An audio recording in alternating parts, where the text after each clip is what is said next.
welcome back to the Ozigi Chronicles. I'm your host, Ozigi, and I know it's been such a long time, but today we have a special episode and we're shooting it in a professional studio. And today I have a special guest with me, Micah Sterrett. And before we get in, I like that you know a little bit more about the host about the guest.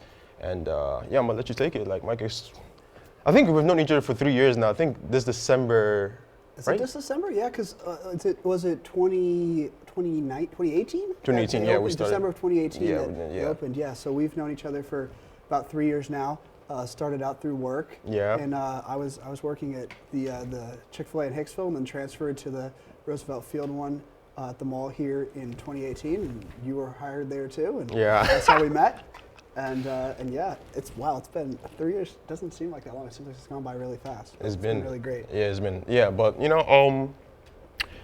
we started working at Chick-fil-A and it's been a journey. I think we stopped working there. You work in a different Chick-fil-A, I work another job right now. But I've known you and you've told me a lot about yourself. So I want you to tell me about growing up, because I know you moved to New York not too long ago, like 5 years ago? Yeah, less than 5 years ago? August of 2017. So yeah, it's, from PA. yeah, it's actually not even 5 years. It's about like 4 and a little bit more. All so right. yeah. So talk to me about moving from place to place, because I know you moved to, I believe, Missouri, right? Yeah, that's right. Then you moved, like you were in PA, Missouri, going to New York. So tell me how it was growing up, because I know it must have been difficult. Yeah, so I was born in Stroudsburg, PA, but at the time my parents were living in West Philadelphia, in the city proper, and I'm the oldest of 5, and so growing up, it was pretty awesome. We lived in this huge old 100-year-old house in West Philadelphia, and I just enjoyed growing up. A lot of my memories are of playing outside. We had a big yard. I played a lot of sports with my siblings, with neighborhood kids. Spent a lot of time outside. I was homeschooled growing up, and I really enjoyed that. And at the time, my dad was a carpenter, so he was working on a lot of houses in the area. So I got to go to work with him actually pretty often. I was homeschooled growing up, so I didn't have school restrictions as much, and so I learned a lot from him and just working with him, both at jobs and also around our house, because he was always doing repairs on our home. And so I really liked it there. It was a really great community.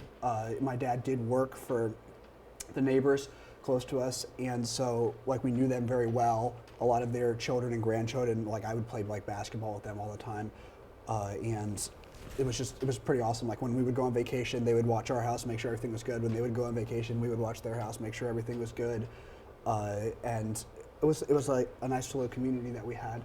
And then when I was, 8 or 9, my dad got Lyme disease. So I don't know how much you know about that, but it's a disease basically that's carried through a deer tick. And so my grandparents live on 200 acres in the Harrisburg area. So when I was growing up, that was our main vacation spot, so we would often go and visit them. Of course, we went other places, but a lot of times we would drive out there. It's about a 2-hour drive from where we lived, and they live it's a very wooded area. Most of it, they sold part of the land eventually to become state game lands, but most of it is heavily wooded, and there's a lot of deer. And so one time, I think it was in the summer, we went on vacation, and my dad came back, and he wasn't feeling so great, and he got this bullseye rash. So it's like a rash. It's very red in the center. It gets a little bit less red on the outside. It's more pink on the outside, but it's basically like a ring, basically like a bullseye. And he didn't even know what it was. He thought it was some weird spider bite or something like that he got in the woods, because we had been out hiking. That's a thing that we did together as a family a lot with my grandparents and whatnot. My grandfather would take us around the land, and he knows all about the history of it. Very cool. It's been in his family. I think his great-grandfather bought it during the Great Depression, and he knows all the history about all the buildings, what part of land, who owns what, because it eventually got split up between the children. So it's very interesting. So we often go walking in the woods with him, and I think that's actually what we were doing when my dad got bit.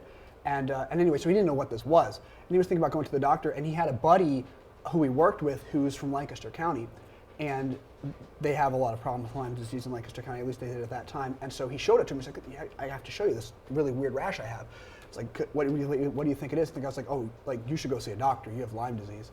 So he went to see a doctor. It turned out he has Lyme disease. And I don't exactly know how to describe it, not having had it myself.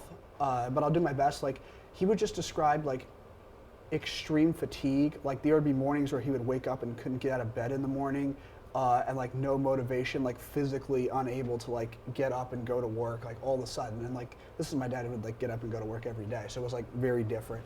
And like, he would have like struggles with memory loss and other things. Like he describes like going to his truck, like he'd be at a job and then he'd go to his truck to get a tool, and he would be at his truck and he couldn't even remember what tool he went there to get in the first place.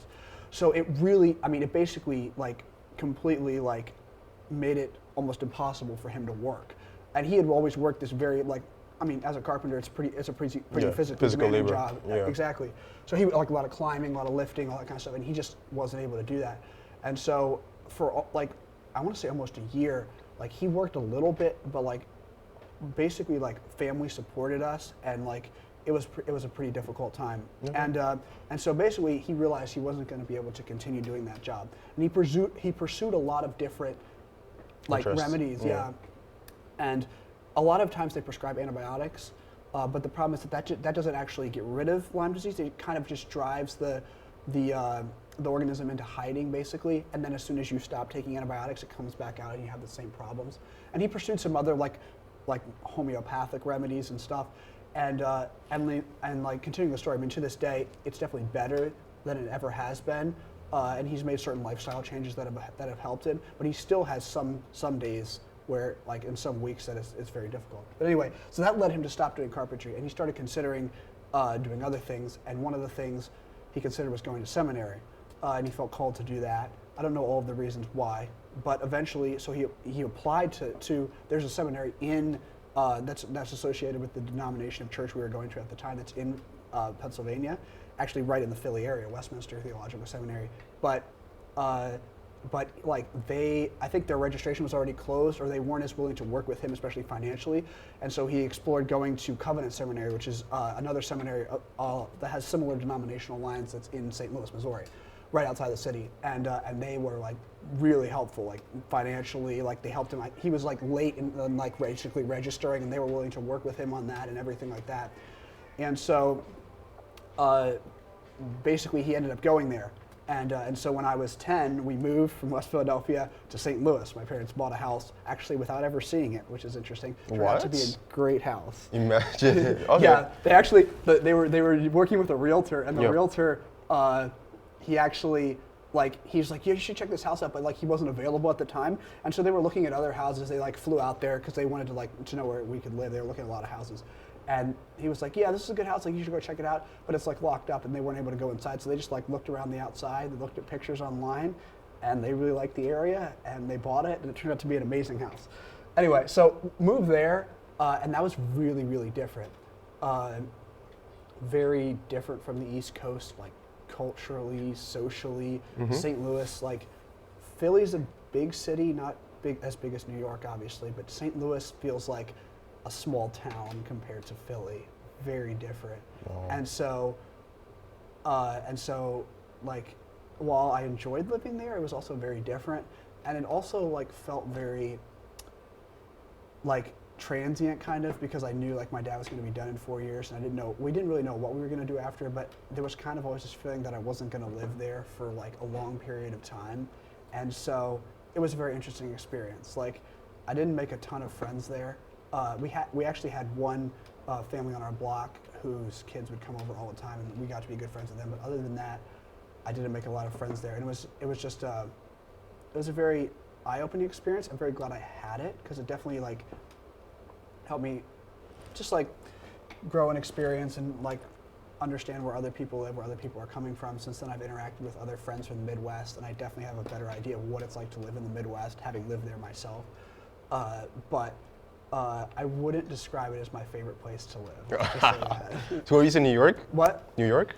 Is New York my favorite place to live? I would also say New York is not my favorite place to live. Damn. In fact, I hope that when I graduate from college, I will leave New York.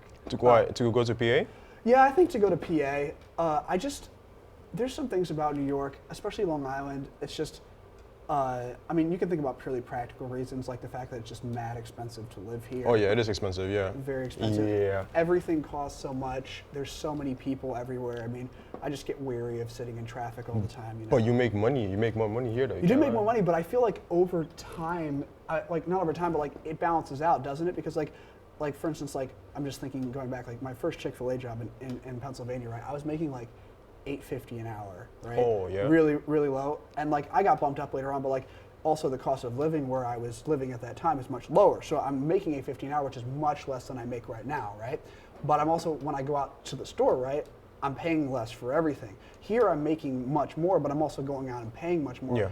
And like, of course, like I'd have to do the math to really know like if I am like actually making more in terms of like cost of living. But like, I feel like when push comes to shove, it's probably not too significant of a difference, if you know what I mean. Okay. So, I mean, and then like, just like socially, like all of my friends live in PA. So it's just more better, yeah. And also like, I also like something I really like enjoy is being outdoors and like enjoying like nature and like hiking, and like we were talking on the way here about like me getting to go kayaking this weekend and stuff like that, and like it's just not as much of that available here. Like where I go to school, I can literally like any weekend just get up, like take my tent and like just go out into the woods and just camp. Literally just like build a fire. There's a place close by, just drive there. There's like woods all around where I go to school.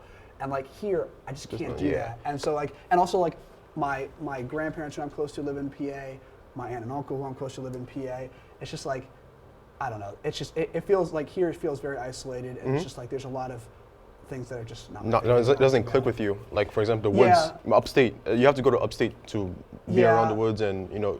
Yeah, exactly. And but like, yeah. Even upstate, I don't know. Maybe it's just that I'm a Pennsylvania boy. Yeah, I think you are. I think that's what I enjoy. I mean, I do enjoy going upstate. We have someone someone in our church who owns a house up by Lake George, and that is very cool. Like I've been up there a couple times. But even there, I feel like there's a lot of people. But that's only one small place, so I shouldn't speak. I haven't been. I've heard that it's like gorgeous up there in a lot of places. And one of my friend's brother-in-law, his family lives in the Adirondacks, and so they've been inviting me and him to come up there for a while. So I'm really hoping that like maybe this summer I can go up there and like stay with them. And from what he's described, it seems very cool. So maybe that'll change my mind a little bit. You're not gonna lie. I do agree with like nature part. I love when I'm around like trees and. Yeah. I would love to go to a cottage and just like have a fire there and just chill, like with no technological distractions, because that, you know, especially in society right now where people are a lot of the time they're using the phone, including me, I can't lie. So yeah, I feel like just like retreating back there and visiting this forest, even hiking or like running through the woods, that's something that really interests me. Like I would love to do that. But in New York here, not really, especially the area where we live, because there's not a lot of national parks. We have to go upstate or have to go to other states to, you know, enjoy those natural stuff. Yes. Also, I want to talk about leadership, because you were director at our Chick-fil-A that we worked with, and I think you were a shift leader prior to that? Yeah, so actually at my first Chick-fil-A job, which was back in Pennsylvania, I was on the cusp of getting promoted, and then they basically, they were supposed to close the Chick-fil-A, and I chose to leave, and so I didn't get promoted. But then as soon as I came to Hicksville here, when I moved to New York in 2017, like we were talking about earlier, I basically worked for like a couple months, and then they made me a shift leader. So I had been a low-level shift leader before I came to Roosevelt. Okay. So. And have you always wanted to be, because as shift leader, you have more responsibilities. It's basically like a leader. So like, have you ever sought that type of like new role, type of power? Like, did you ever dream about being a leader, or just you were working hard and it just gave it to you? That's a really good question. So this is interesting. It's something I've thought about, especially since now I'm no longer a leader. So now I like work under leaders again, like I had previously. And now that really bothers me. And I've thought back to my days pre-being a leader and wondered, like, is that something that I always wanted?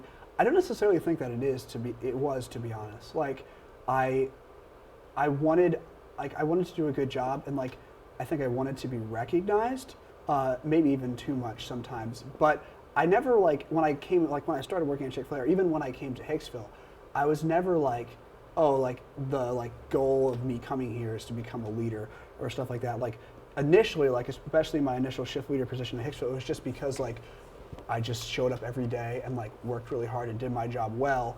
And like eventually when I saw others getting promoted who I felt like didn't necessarily do the job the same way that I did, I started being like, well, if they can fulfill that role, I definitely think that I can fulfill that role. And like, I started to realize that I think I had some gifts in terms of leading people. Like, basically like when I came to Hicksville, they were short on leaders, and a lot of the leaders were wildly inexperienced. So like they had a girl there who was like in high school at 17, couldn't even work like a full 8-hour shift during the weekdays because of like labor law restrictions and stuff like that. Yeah. And so like I would like literally like end up running shifts like as a team member. Like they would give me things, I would run breaks, I would do that kind of stuff. And so like the more I got into it, I was like, you know, like I like doing this. Like it's enjoyable. Like I like working with people. To me it was kind of like a puzzle, like who can go on break here, who can we put here, like teaching people new things. And so like I started to realize that I thought I would enjoy that. And I did enjoy it. Like I think like you do say you're 100% correct in saying there's more responsibility, and so that part is challenging. But I think like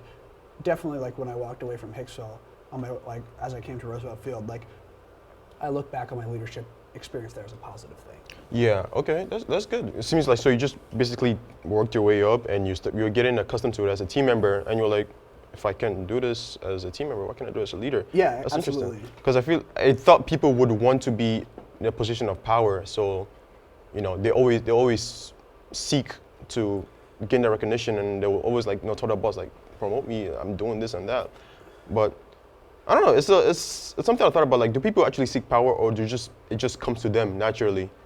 Because I'm naturally a leader, so of course I'm gonna promote you, of course I'm gonna be a leader. I mean, I think there are definitely people who are gifted to be natural leaders, like people that you gravitate towards, people that other people gravitate towards, and definitely have, I don't know if charisma, maybe charisma is the right word. They have something where they're able to like guide and direct people in a obviously like a non-demeaning way. And there is bad leadership, of course, but like there are definitely people who have those gifts. I don't really question that. And there are people who are amazing employees who don't necessarily have those gifts, and so I think people do desire power, and I think a lot of times it's for the wrong reasons, and so like, what am I trying to say here? Like, I think people do long to get promoted, but I think when that comes to when like that's the case, then it's up to people who are in higher positions of leadership to determine whether that's really the case. Like you should never give someone power, obviously, for the sake of giving them power. And like for me, as like coming from my own leadership experience, I actually think like what you said, where people are like, oh, I should get promoted, I should do this, I should do that. Like to me, that's actually a red flag. I think that the best way for someone to become a leader is for them to work hard, to demonstrate their skill, and to be recognized by others around them. I actually think that when someone ends up tooting their own horn like that, like telling their leaders, I should get a promotion, I should get this, I should get that, that's actually a sign that what they really want is the power. I think leadership should be given to someone who has the gifts. You shouldn't bestow power on someone just because like they ask for it, or because like they have somewhat, like there are a lot of people who are going to come to like, let's say a Chick-fil-A and kind of know what they're doing, but that doesn't mean they're deserving of that kind of power and authority, because like I don't think we realize, even in a small setting like that, the effect that like your leadership can have on the people around you. Even like when I was at Roosevelt Field, Joe, who was our boss, Joe, he would tell me, like us leaders a lot of the time, like the reason people stay, like one of the number one reasons people stay in a business is because like of their leaders, and like do they feel valued and cared for, and like that is like the value and care for, like that's the responsibility of leaders. And so I don't think that like leadership is something that should be given away lightly just to people who are somewhat competent at something. But they should tick all the boxes of a leadership. Be caring, be charismatic. You should care about your employees, and you should criticize when you need to, but don't overdo it, because you're gonna drive them away. I want you to describe your leadership experience, because you were my boss at one point in time. Yeah. So when you were working with us, it was something else. Because I know you were hardworking. You got your stuff done. Then people were like, oh, well, yeah, people, you were in a way mean, as people would say, because you were like, oh, do this and that. But then at the end of the day, like it was effective, because the whole kitchen was tight. We did our jobs, At the end of the day, everything was done. Of course, some people were like, oh, why is he yelling? Why is he saying this and that? Da, da, da. But I guess us in back at the house, we're just used to it. Like we know who you are, and you know how you are as a leader. So I want you, from your point of view, describe how you led, and also I want you to describe your ideal leadership. Like what type of ideal leader do you aspire to be? Okay, let's start with the ideal. So I think that, let's think about this. Like an experience that happened early on to me that shaped some of the way that I thought about leadership was like at my first job at a Chick-fil-A. Like I remember one night I was closing, and this Chick-fil-A used to take us a long time to close, sometimes like 2 hours. So we'd be there till like midnight, 1 in the morning. And it was a really rough night. And we were just like trying to get out of there. And like usually the manager, like who was in charge, would go in the office and count the money at the end of the night. And so basically the closing was up to like there was a lower level shift leader and then the people, whoever the closers were. And I remember specifically one night, like it was a long night. We were doing things, and then all of a sudden, like the manager who's supposed to be counting money came out of the office, and like he rolled up his sleeves, and like he got out a squeegee, those things we use to clean the floor, and like he started doing the floors with us, and we were just kind of like, wow, that's really cool. And like he helped us do we did all the floors, we finished the kitchen, like we got out earlier than we would have gotten out had he not helped us, and that like really stood out to me. And then another example was like same thing one night I was doing dishes, and like it was back before we had the metal trays, so we had the yellow plastic trays. We had those at Rizzo. Yeah. And like there were just stacks of them like in the sink. I just remember, and like I went to the office and I knocked on the door, and I said to the manager, I was like, and I was pretty young at this time, and I was getting overwhelmed, and I was like, I don't know how like I'm ever gonna finish all of these in the time we're gonna be here all night. And like he came out of the office and like same thing, like rolled up his sleeves, like they all had like they would all wear dress shirts to work. Like he took off his dress shirt and like put on a chef coat like we would wear, and like he came and like he basically washed dishes with me until we finished. And like those are two times that really stood out to me, and like that's what I think real leadership is. Like, and so let me describe it here. And like another thing that also shaped me is Joe always said, and I think this is right, never ask someone to do something that you can't do or won't do. And that doesn't mean you have to do everything, but it does mean that you should be willing to do anything with your employees. Mm-hmm. And I think that that's what real leadership looks like. Like, I took a class last semester, and we talked about leadership a lot. And I think it's this model of servant leadership, where your goal as the leader is to be a blessing to the people that you lead. It's not, and we talked about power earlier, a lot of people want power just so they can tell people go here, go there. It gives them a kind of sense of fulfillment, and it's about them. And servant leadership is not like that. Servant leadership is about the people that you lead. So you're thinking, like, stuff has to get done, no question. It doesn't mean that the inmates run the prison, if you know what I mean, or that like basically, like let's say I'm the leader, I let you guys do whatever you want. But it does mean that like when I'm thinking about making decisions and when I'm asking you to do things and when I tell you to go like get something done, that I'm thinking about like how are you going to view that? How are you going to think about that? Like and I'm constantly having the people that I'm leading in mind, and also like and it also starts with me demonstrating that. So like I think like, I mean, you'll remember I always like, I wanted things cleaned a certain way. I wanted a certain level of intensity or a certain level of hard work. And like, of course I don't do this perfectly because I'm not a perfect person, but I would hope that I would demonstrate those things to you. So when I say like, I want this cleaned in a certain way, I'm gonna show you how to do it the first time, or I'm gonna have someone instruct you, or I'm gonna walk you, I might not clean the whole thing, but I might walk you through the steps of how to do that. Or if I say like, I want us out at a certain time, like when we're closing, it's not that I'm sitting in the office and you guys are closing and I'm like, I can't believe you guys aren't out, but it's like I'm in the kitchen with you guys showing you how we can get out at this certain time. Or like if I'm asking you like, there's a lot of nasty things to clean, let's say in the back of a Chick-fil-A, or like at the end of the night, like it's not pleasant. Like I would never ask you to clean something that I wouldn't clean. And I think that's what leadership looks like. It's having the people that you lead in mind when you lead. So like think like, if I notice, like if I walk in the kitchen, like I notice like maybe you're tired, or like maybe I ask you to do like something all day, like the same position all day, and I know that that's challenging. Like I don't enjoy doing that, and so like I'll be understanding as a leader. Maybe I come over and like, you know, Munir, like I really need you to do this position all day. I really need that. Like, but like maybe every hour or so, I'm like, do you need 5 minutes to take a rest? Like I'll cover you. Like, do you need, like, can I get you water? Can I help you do this? Can I help you do that? Like, help you know that I appreciate what you're doing for me. Like, Munir, I really appreciate you being willing to do this on a day. Like, I understand it's not fun, but I really appreciate that. And so I think it's really an employee-centered approach as opposed to a leader-centered approach. It's more narcissistic, yeah. So describe how you, through your perspective, how you led at our Chick-fil-A.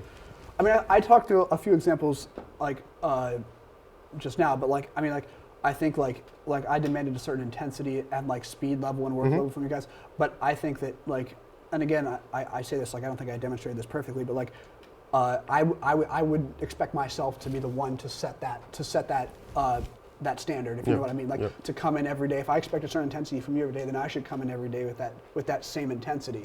And if I expect a certain quality, let's say of like chicken, like that's being made, then I am the one who's gonna, demonstrate that quality before I'm allowing you guys to do that. And like I do, like some things I used to do is like I used to really rotate you guys through positions. Like when I started, like especially when I worked at Hicksville, I used to come in every day, like 5-6 days a week, and I would bread every day from 5:45 to 3 o'clock every day. Pretty much, like some days I'd do fries as like a little break. But like with you guys, I tried to make sure that at least you're doing 2 positions during every shift, that there's no one coming in for like 9-10 hours and doing one thing for an entire day. Because I know, as someone who's worked in a kitchen and been under leaders who just had me do the same thing all day, every day, that is very boring. It's very monotonous. It gets tiring. It's hard to stay focused. It can be really frustrating at times. And so I wouldn't want to ask you guys to do something like that. Yeah. And like, yeah, just, I mean, and also like when I'm asking you guys to do things that like are a real help to me that I know aren't always fun for you guys, I always try to like thank you guys for it. Like I really appreciate you. Like when I asked, for instance, like if I had a closer call on and someone was willing to close, like I think our mutual friend Jason, like a lot of nights, like I would be like, Jason, like you're leaving at like 9. Would you stay till 10 and close? And like I would try to be appreciative of him, like let him know how like that I really appreciated that. And like sometimes even like I would buy like people who were willing to close like a milkshake or something, or some small thing if I thought that would communicate to them that I really appreciated what they were doing. Because like people need, like we talked, like I said earlier, people stay because they feel valued and cared for, and that's the most important thing. Okay, that's good. That's true. So can I throw a question back in your face though? Like, yeah. I'm interested to hear your perspective on it, because like we've talked back and forth about this a little bit, and like you mentioned a little bit what your view is, but like in terms of the kitchen and like the way that I led, like give me a little bit of your take on that and your perspective on that. Well, yeah, I already said it. Like, we got everything done. Like at the end of the day, we're here to work and be successful and win in the kitchen.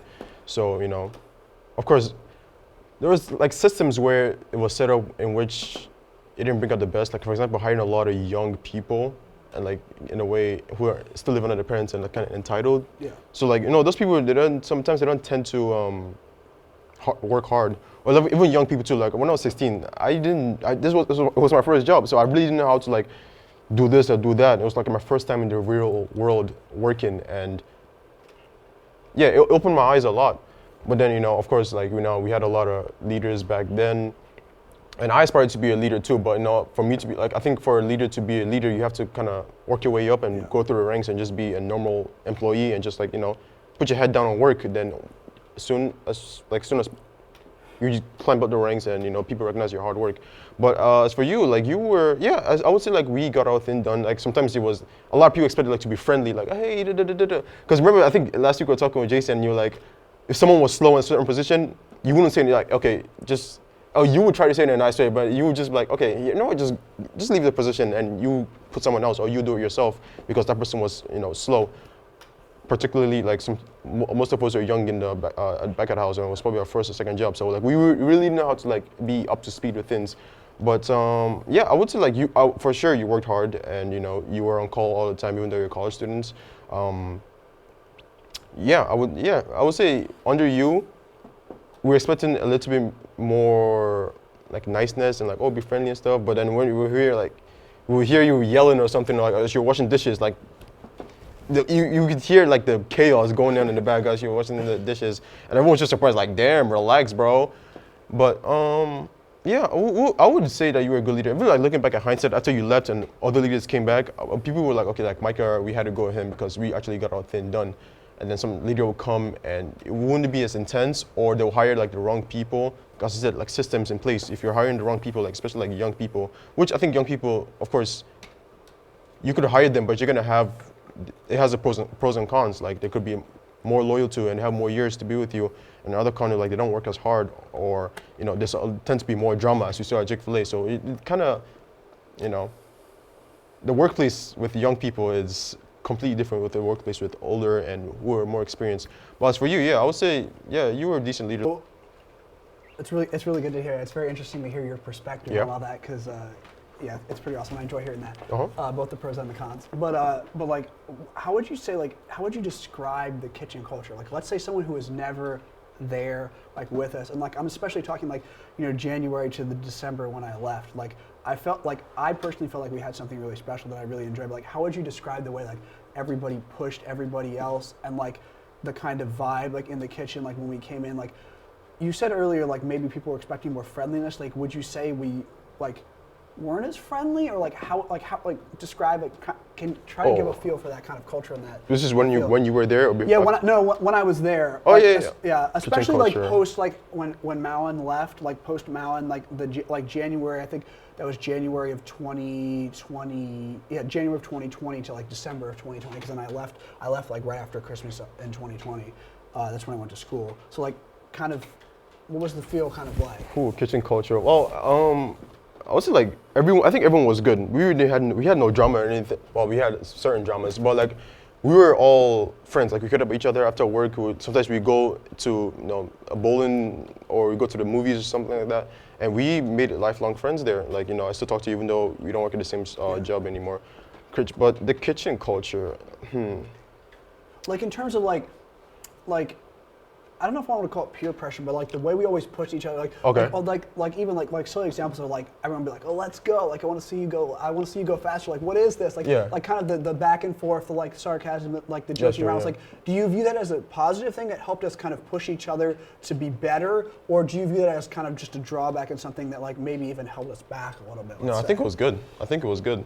But as I said, we were young people back then. Like we expect the world to be like a little bit more chill and relaxed to us. So. Sometimes it comes to us as a shock, but I think for a majority of us, like we used to make jokes like, let's go, because we are trying to leave there as soon as possible. We're not trying to stay there like, okay, yeah, we're friends, but I want to go home and sleep. And I would say it was a good thing, because I think in an effective team, you need people who are gonna push each other. Like you cannot have any slack offs.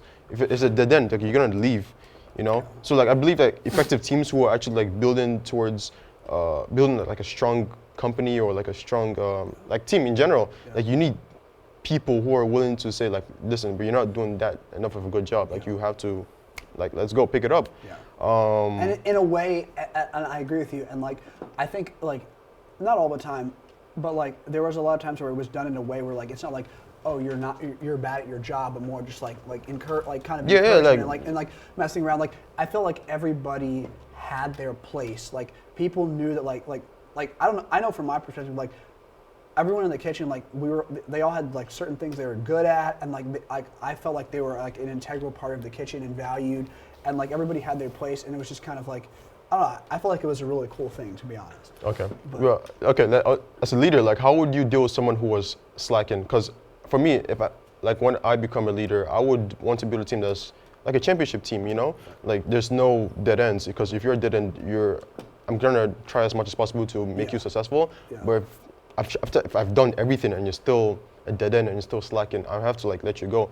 But obviously, like you didn't have the power to fire someone. Only the owner had the power to like fire someone. So like with someone who was slacking, or even in general too, in leadership, someone who's slacking, how do you think that person should be dealt with? I mean, I think you should give them like. I think people deserve a chance, but I agree with you. I think like when you're building a team, you are only like, it is a cliche, but you are only as strong as like that weakest person, that weakest link, and you want to see everyone pulling in the same direction and pulling together. And like, I mean, while I didn't like directly fire people, like I did have a lot of influence on what Joe did, and so I did think about that. I mean, I think like something we talked about, I talked a lot about this with Joe, is like clear expectations. So when that person walks in the door, it's not like, oh, you just kind of show up here and do your job, but it's like, this is what we expect. Like for instance, like we expect to be out of here in a half an hour when we're closing, or like when you're like, let's say on prep, I expect this many salads to be made in this amount of time. Like make those expectations clear. When the person doesn't meet those expectations, and also at the same time that you're making the expectations clear, give them the tools to meet those expectations. So give them the quality training, like show them how to do it well. Don't just throw them on there and be like, yeah, figure this out for yourself. Show them how to do it well. Give them the resources, like make them aware of the resources at their disposal, like whether that's like training like on the iPad, or like the kind of sheets that show how to do everything, or anything that they need. Make sure they have everything they need, everything that they reasonably need to fulfill the job well. So once they know those expectations, once they have everything that they need, then the question becomes like, how do they meet those expectations? Let's say once they've learned. So you have to be patient with them because people learn.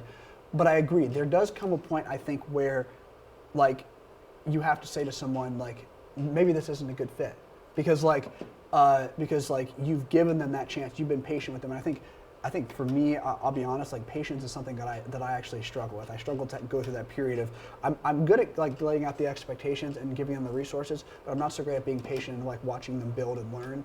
But that is definitely part of what has to happen. And then you kind of see, like, either they develop into someone who's an integral part of whatever business or organization you are. It could be a sports team, it could be a business, whatever you're doing. And that's great. They become part of the, but I think there are definitely times where you're just like, and they could even be an incredibly like talented or individual or someone who might be good at a particular thing, but they're disruptive in another area. And I think there does come a point where you, like, for the sake of, and again, I think this is the thing we got to think about. Don't think about it from your perspective.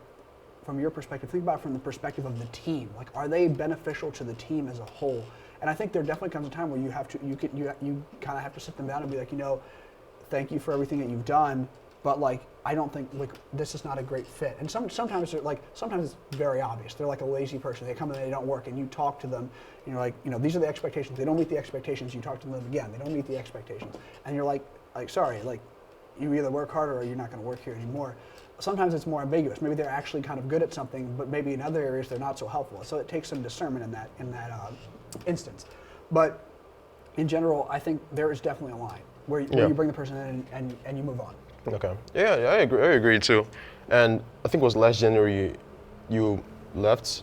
It was January 2020, right? I think it was December 2020, actually. December 2020. Yeah, okay, you left. That's right, because I got accepted to Grove and started. Oh, okay, yeah. So, talk to me. How was college, and how was college different from New York? Because you went to Nassau. Yeah. Then you transferred to Penn. What's it called? Grove City College. Grove City College. Grove City College. Grove City College. Yeah. So, talk to me about the difference between like studying here in New York, studying in college in PA, and like your major and stuff like that, and what you do in college. Yeah, absolutely. So I'm currently an exercise science major at Grove City. I was I left Nassau as a bio major. I started off as a biz management major, but I took a different route. Yeah. So the difference is, it's a very different experience. I mean, in so many ways. I mean, Nassau is huge. It's one of the biggest community colleges in the nation. I think it has between 20 and 25,000 students, very large. The college I go to now, I think, has max 3,500 students, so much, much smaller. Mm-hmm. So you're talking smaller class sizes. You're talking a smaller staff to student ratio, and I really love that. Just being like, for instance, like I'm in the exercise science department, and there's there's 4 now actually main professors there, and like I know them not like super intimately, but on a personal level. Like they know me, I know them. Like I'm in multiple classes with them, and like I have a relationship with them. So like not only am I learning in class with them, but also like after class I can go up to them and ask them questions about whether it's my own personal life or like things I'm trying out, let's say at the gym or something like that, or whether it's just about some general topic I read about something else or something for another class. And that's really awesome. Like I did have that at Nassau in some instances, but really with community college it's really hit or miss. Like I had some wonderful teachers at Nassau, don't get me wrong, and I also had some teachers who really like, it really didn't matter. And also just Nassau's so big that like a lot of teachers know they're never going to see the students ever again, even if it's in your department. Like I took like 101 English. It's a huge class. Yeah. Everyone has to take that, no matter what your major is. And it's like the professor, like there's not worth their while to invest in the students in the same way, just because there's so many, and they're just next semester they're going to teach another huge class with the same amount of students. And so I really enjoy like the smaller, more intimate class setting where I can get to know the professors better. I feel like that's helped me just gain a lot more knowledge more quickly. And it's helped me just to enjoy the major longer. I don't feel, a lot of times at Nassau, I just felt like I was just like one among thousands, just like some like nameless person. Like where I'm at school, like I feel like my professors are really invested in me and really care about my education. And again, I say that like I had some wonderful professors at Nassau, don't get me wrong, like 2 in particular, a really great history professor and an amazing bio professor, which is why I ended up becoming a bio major to begin with and then going on to exercise science. So like that definitely happens. But like when you think about the school as a whole, I definitely enjoy the smaller setting and the more intimate setting, and I find that like very beneficial in terms of education. Okay, that's good. Talk to me about your major, because I think we talked about the study you did this past semester, and we talked about you working with athletes and making them become better performance-wise, even like mental-wise. Yeah, so talk to me about that and how, like what you do and study. Yeah. So I'm like I said before, I'm an exercise science major. So there's a bunch of different tracks. It can be an undergrad degree for a lot of different things. So like if you want to go into PT, if you want to do OT, if you want to become like a personal trainer, if you want to do physical, if you want to do like athletic training. So there's a lot of things you can do with it. To be honest, I'm not 100% sure what I want to do. Currently, the thing that really interests me is, and this has kind of been growing on me, especially this past semester, is the nutrition aspect of the field. So we learn a lot about things. I mean, like last semester I had a class that was like program development. So we learned about how to develop basically a lifting program for an athlete. Did a project where like we took a decathlete, someone who does a decathlon, and basically like prescribed lifting for them throughout an in-season training block. And that was really cool. Did that a group project. Or then I'm in nutrition classes where I'm learning about like what is beneficial for athletes to eat. So this semester I took a class, nutrition and sport and exercise. So basically we learned about all the dietary guidelines for like macros and like that athletes have, and like what are the minerals that they need, and vitamins. And so like it's varied a lot, but I really enjoy it because like a lot of it is very applicable to life. Like even in my nutrition classes, like I've walked away and like I eat differently now than I did before I took the class. Or like when I go to the gym, like I'm experimenting with like stuff that I'm learning in class, and I really enjoy that, and that really fascinates me. In terms of the study that I'm doing, it's pretty awesome. So I did independent research this past semester with my advisor, Dr. Jeffrey Buxton. He's one of the exercise science professors, and we're looking at animal flow. So this is pretty interesting. It's basically a new kind of like exercise, basically. And it's actually kind of difficult to describe for those who haven't seen it. It's kind of a cross between, let's say, yoga, like almost like breakdancing, like parkour, gymnastics, and I'm trying to think. I don't know. Those are some of the things that make it up. It was developed very recently. I'm trying to remember the gentleman's name who developed it. I can't. It's off the top of my head, but it's pretty interesting. Like you start in like certain positions, and then basically you're transitioning and switching, and there's a lot of stabilization involved, a lot of core, a lot of like being able to extend your limbs out from your center of gravity and be able to hold a position, and then like going back and forth. I mean, the goal is that at the end, like you can do what they call a flow, which is like a continuous stream of these kind of switches and transitions and holds. And yeah, it's actually pretty demanding. I pilot tested the study that we're doing now, and so like I did the workout that we're putting all of our study subjects through, and like I would consider myself generally a pretty fit person. I mean, I usually go to the gym like 5-6 days a week. I'm running, I'm playing sports a lot, and it was challenging for me. I found it very challenging, like sweating hard at the end. It was challenging. Maybe not necessarily in like in ways you would think. It was much more in terms of stability and flexibility and range of motion, that it was challenging, but it's a very interesting kind of exercise. Do you think this is something that could replace going to the gym completely? Because if you go to the gym, it's very good for you, you're ripping your muscles and they're gonna grow bigger, you're running in the gym, you're doing all these things. So like when you animal flow, like is this something that will change or is so revolutionary that people will stop going to the gym? At least at this point in time, I don't see it being that. So what we're exploring right now in the study is the caloric output, basically, from doing animal flow sessions. So just to describe the study for a second, go off on a little bit of a tangent, but I think it'll tie back in. We're putting the subjects, they come in for 3 sessions. They come in for a beginner animal flow workout. So it's like an hour-long workout where basically you start off with just doing like wrist mobilizations and getting flexible, and then you all the way to like at the end for the last 10 minutes, you're doing a flow like I described previously. And then another session, they're coming in and we're taking their heart rate from the animal flow session. So in each section, we're looking at every 10 to 15 minutes in the animal flow session, and we're taking their heart rate, and we're having them walk at a pace where their heart rate while they're walking is the same as it was in the animal flow session. And again, we're looking at like their VO2 max, their caloric output, same things that we're looking at when we're doing the animal flow session. And then the third time they just come in and walk and at their own pace, whatever they find comfortable. They literally tell us, like we put them on a treadmill, we bump it up, we're like, does this feel comfortable? Like, yes, and they just walk for an hour.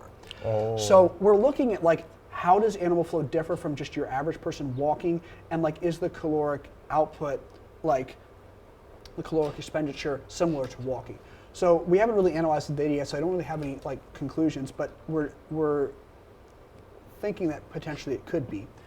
And my professor, Dr. Buxton, again, has already done a study showing that in terms of like flexibility and range of motion and stability, it is highly beneficial. That actually like individuals who, I'm trying to remember how many weeks they participated, but they participated in certain workouts each week for a certain number of weeks, and at the end of the weeks they had a greater range of motion and greater flexibility than previously. So it's definitely beneficial in that way. So in terms of like working out, if you want to get big, it's not the answer. Yeah. But in terms of like being functional, so like enabling you to do like daily activities, it is very functional. There's a lot of like unilateral stuff, so you're on one leg, which is very functional. Like when you, like for instance, every day you're reaching or you're walking. There's a lot of stability, so a lot of times you're stabilizing, using your core throughout the day, and of course flexibility is helpful throughout activities. And if our study comes to show that the caloric output is similar to walking, with the increased stability, range of motion, flexibility, I think it is definitely something that, like, especially populations like, let's say, more elderly people, they don't necessarily want to go to the gym and pump tons of iron, but they want to be able to burn calories, stay healthy, elevate that heart rate, and also like be benefited in activities of daily living. Maybe not like super elderly people, but like maybe more middle-aged people, it could be beneficial in that sense. But I don't think it's going to replace going to the gym. I think it's more something maybe that could even be supplemental to your gym workout. Yeah, because I know a lot of athletes who, of course, you see them lifting weights and stuff, but let's say Mohamed Salah, probably LeBron James, they do yoga and like these type of movements that kind of help them be better in their respective sports. And I remember from animal flow, it's called? Yeah, it could probably be something that they could use, I guess to supplement them. But hopefully this study, because you told me it's a new exercise, right? Yes, very, very recent. Within the last 5 years, I think it's been developed. Oh, okay. So yeah, the listeners should definitely go check it out. They have a whole website. Yeah. If you look it up, and you can even view some of the workouts. It's pretty interesting. I definitely say to give it a try if you have the chance. So. Perhaps I will, because I don't go to gym like I want to, because I'm either working or going to school. Yeah, exactly. And that's the other thing about it, is it is something that can be done at home. I mean, like we just do it in like a carpeted room with just a video. So like it's very like it's something that can be done in all different places. And like I said, there's many benefits to it, and so it's definitely useful in certain capacities. Okay. So yeah, I want to circle back to nutrition, because we talk about nutrition, especially like in American culture, where over the past years we see, over probably the past like 30, 40 years, we've seen the rise of fast food, McDonald's, Wendy's, Taco Bell, and you see how a lot of people don't eat right like they should, and obviously they don't have the knowledge like you do. So in school, you go to school, they teach you like, well, you should eat this, not that. But unfortunately, like the masses don't have the same education as you did, so they kind of eat whatever like feels good, So like the Big Mac or the 4x4s, And it's something when I came to the country, I was like, because back home in Nigeria, we usually cook. Then when I came here, I'm like, oh, so people don't cook as much. They usually go out to eat and stuff, and the things they're eating are not that good. And I think we had a conversation about how like people eat and how it's contributing to like heart disease and obesity. Yeah. So yeah, talk to me, like, why do people eat the way they're doing even though so unhealthy, and like how should they change it? Well, that's a very complicated question. So yeah, I mean, I think it's pretty obvious if you look around that we have like a chronic disease epidemic. So we have like super high rates, higher than probably at any point in the history of humanity, of things like blood pressure and like instances of cardiovascular disease and all kinds of stuff. It's rampant in our culture. So many people are on medication for these things, and so many people die of things like heart attacks and strokes all the time. Yeah, it's odd. And so, I mean, I think it should raise the question, like we should pull out all the stops and be thinking about all the causes. And a lot of the ways that we deal with a lot of these things is medication. So like we think, for instance, like an example is like a lot of people are on statins. So statins are actually the I think most widely prescribed medication ever. And if you know what a statin is, it's something that basically stops you from releasing like cholesterol in your body, because some people still believe that cholesterol is something that can cause heart disease. Or we attack it in other areas. People take a huge variety of medications. And I took a very interesting class this past semester called Nutrition and Health, and my professor was really talking about just approaching these things differently and thinking about how diet could affect these things. And if you go back in the history of basically nutrition science, the way we eat today is really dictated by a guy named Ansel Keys. So in I want to say the 1950s and 60s, there were a decent amount of people who have heart disease, and people wanted to look into a solution. Why do people have heart disease? Why are people suffering from strokes and heart attacks? It wasn't even close to as many strokes and heart attacks as we have today, not even close. But still, people were concerned about it. So people looked into it. And this guy, Ansel Keys, he came up with something called the diet-heart hypothesis. Basically, this has gone under, it's changed and morphed a little bit. But initially, he basically said that dietary fat is what causes people to have heart disease. So initially he said saturated fats. So saturated fats are like animal fats, things like you get saturated fat if you eat things like bacon, if you eat things like eggs, if you eat things like chicken, whatever it is. He said, but specifically red meat is high in saturated fat. And he basically said we should cut saturated fat out of our diet. He did a study called the 7-country study, where he showed a direct correlation between dietary intake of saturated fat and basically, I think it was cardiovascular disease. That study had a lot of problems with it, both in terms of conflict of interest and in terms of the countries he selected and many other things. It was not reliable. But he was a very pushy individual, for lack of a better word. He was very good at putting forth his ideas. He did some other studies. Again, most of them are questionable. But his idea, basically, he wormed his way into committees and onto boards of organizations like the American Heart Association and government committees. And so I think in the late 70s, the government actually put together like a congressional committee to look at dietary, what was going on in the U.S. dietarily. And he was part of that committee. They wrote up a report, and basically the guy who wrote up the report consulted heavily with a Harvard professor who was a proponent of the diet-heart hypothesis. And so basically the idea has come down, and I don't think everyone thinks like this today. It's starting to change now. But basically that we should eat a diet very low in fat. And that means, because you still have to consume calories, obviously, that has meant an upswing in the amount of carbohydrates you eat, because you have 3 macros. You have proteins, you have fat, you have carbohydrates. So you can eat more protein, but what's actually happened is that as they encouraged fat to be decreased, the carbohydrate consumption went up. And as food has become more highly processed, and Americans eat more and more carbohydrates, that has led to something called hyperglycemia, which is basically your blood glucose levels are continually elevated. And this comes from something called insulin resistance, which is basically insulin is the hormone that allows you to take glucose into your cells and to use it. And because we overstimulate it, we can no longer do that. And so that hyperinsulinemia and this insulin resistance, I would really say is the underlying issue with the chronic disease epidemic we have today. I mean, it's the reason why people are overweight. It's the reason why people, they have so many comorbidities. They have cardiovascular disease. They have heart disease. They're on medication all the time. Is really a result of the fact that we eat a diet high in sugar and highly processed carbohydrates, and also we eat so often. In past cultures, people ate maybe the 3 meals, or I don't even know. I mean, it really depends on the culture, but today we eat all the time. We eat 3 meals, we snack. We're always drinking things like sweet coffee, soda, all the time, in between meals.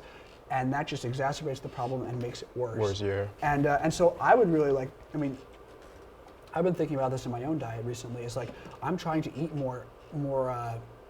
less carbohydrates and more fat, because actually, despite what Ansel Keys said, his research was not reliable. And actually, other people have done other research, and they've actually shown that actually a diet high in animal products is actually better for you. And I can go into some of that if you'd like, or if you'd like to discuss something else, we can also go there. Yeah, well, how was there a conflict of interest in his study of the 7 countries? Well, he was really looking for, so when you would do a study, you want to set it up so that there is every possibility that you might be proved wrong, correct? Yeah. So like if your theory is correct, it will be proved correct, right? But you want to test the limits of your theory to show that it's basically foolproof, right? You want to do everything possible to set up your experiment so that it tests your theory to the max. So that if your theory is proved right in the experiment, then it's really right. It's not you kind of like only put like a straw man test or a real weak test. Yeah. Well, that's basically what the 7 country study was. He didn't select certain, he selected certain countries that he thought would be advantageous to his view. Yeah. And, in fact, most of his research, he came in with the premise, not that, hey, my view could be wrong, but hey, my view is right. Yeah. Let me prove that my view is right. So he set up most of his experiments to prove that he was right, rather than to test his theory to the max to prove that it was wrong. And so other people have done other research. So like, I'll quickly talk about 2 studies. In the early 1900s, there's a guy named Statins who actually, he went and visited the Inuit. So there are a people group who lives in the far north, in northern Canada and like Alaska. And they primarily eat meat because obviously up there it's really cold. They don't really there's not a lot of fruits and vegetables just everywhere. Yeah. In fact, they actually said, like he talked with people, they associate eating vegetables with starvation. They only do that in times of starvation. They actually followed these caribou herds and they would eat the caribou, but they would eat the entire caribou. So we go to the store, we get a steak, we get a ham, whatever. They would eat everything, the brains, the liver, all that stuff. They kill caribou and they eat the entire thing. And he looked at them and if Ansel Keys had been right, these people should have been so unhealthy, right? They're eating tons of saturated fat and animal fat, right? All the time. They should have all been dropping dead of heart disease, and they were in amazing health, great teeth, amazing health, and almost no instances of cardiovascular disease or high blood pressure. And he did all this research. He looked at hundreds of subjects and took all of these measurements, and he found this out. And he even wanted to test it out himself. So he actually came back, and I think in the 1920s. Him and a friend were like, we're going to test this out. So they did a diet, I think I want to say, was it a year or 2 years? They only ate meat. They ate meat and they drank water for over a year, I think. Okay. And at the end, and they basically did a checkup with the doctor before and a checkup with the doctor afterwards. They monitored all this stuff. They were in perfect health at the end of the diet, perfect health. Only eating meat. Only eating meat. And drinking water. That's interesting because we see this movement of veganism or vegetarian where people are moving from meat just to eat plants or no meat products. So do you think that's is the wrong way to go? Because people they have their own reasons of not eating meat, whether it be animal cruelty or just because they believe that research has proven that eating plants makes them more healthy and stuff like that.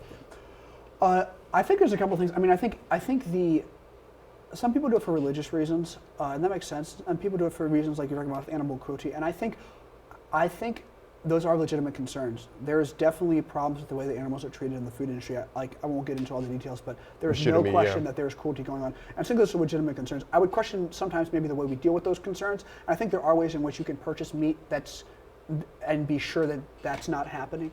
And so I would say that I'm personally not a vegan or vegetarian. The big thing is with vegans and vegetarians, it's not terrible for you. In fact, a lot of people do amazing stuff with that because and they're very health conscious and they take care of themselves, and it can work.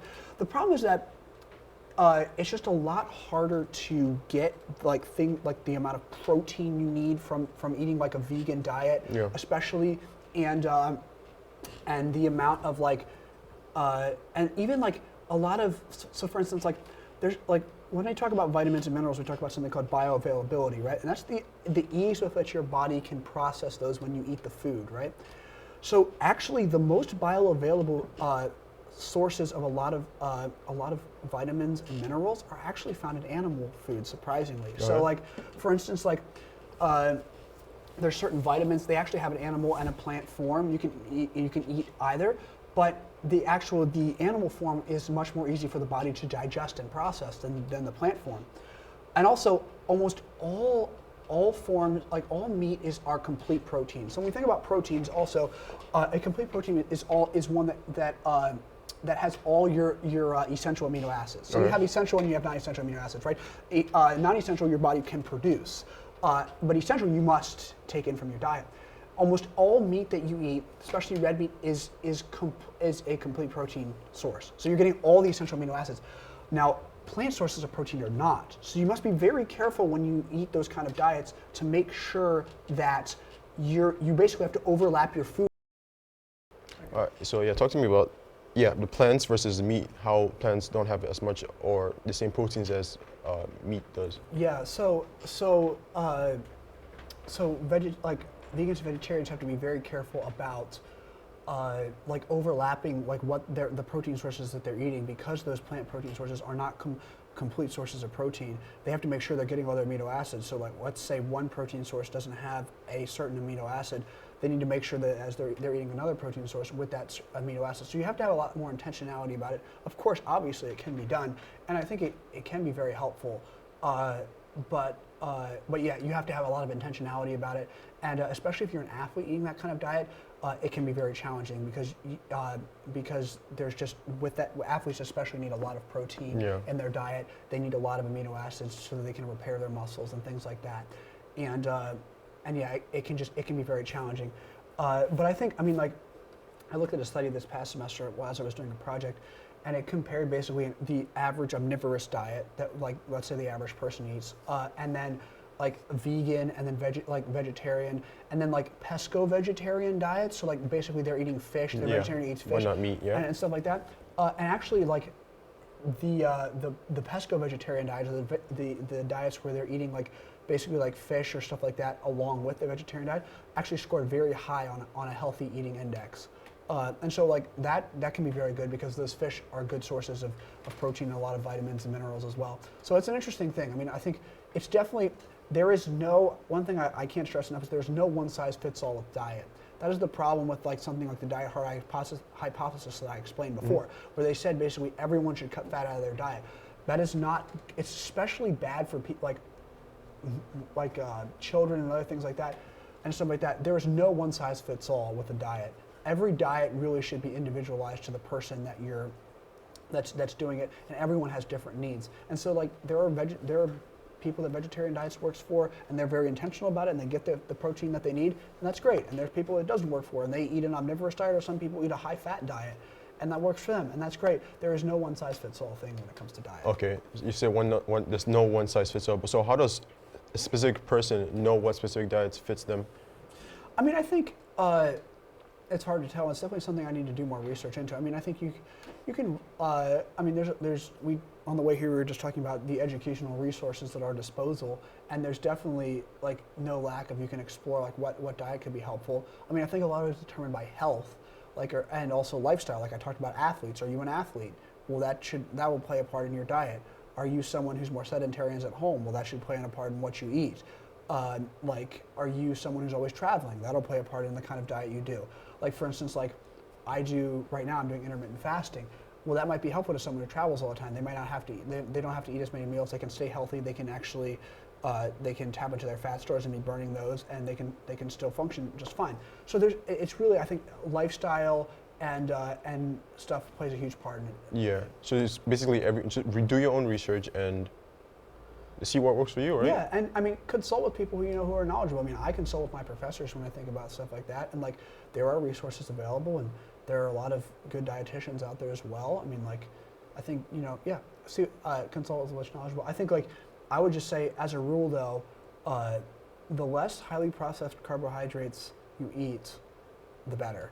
I think that has really been the plague of the Western kind of diet in the last 30 or 40 years, and that's really the reason why we have such a chronic disease epidemic. Yeah, that's and it's been exacerbated by the pandemic, that started in 2020, and a lot of people. I believe there's a study that COVID usually targets people who have a lot of fat in their body, and you're more likely to perish because of that.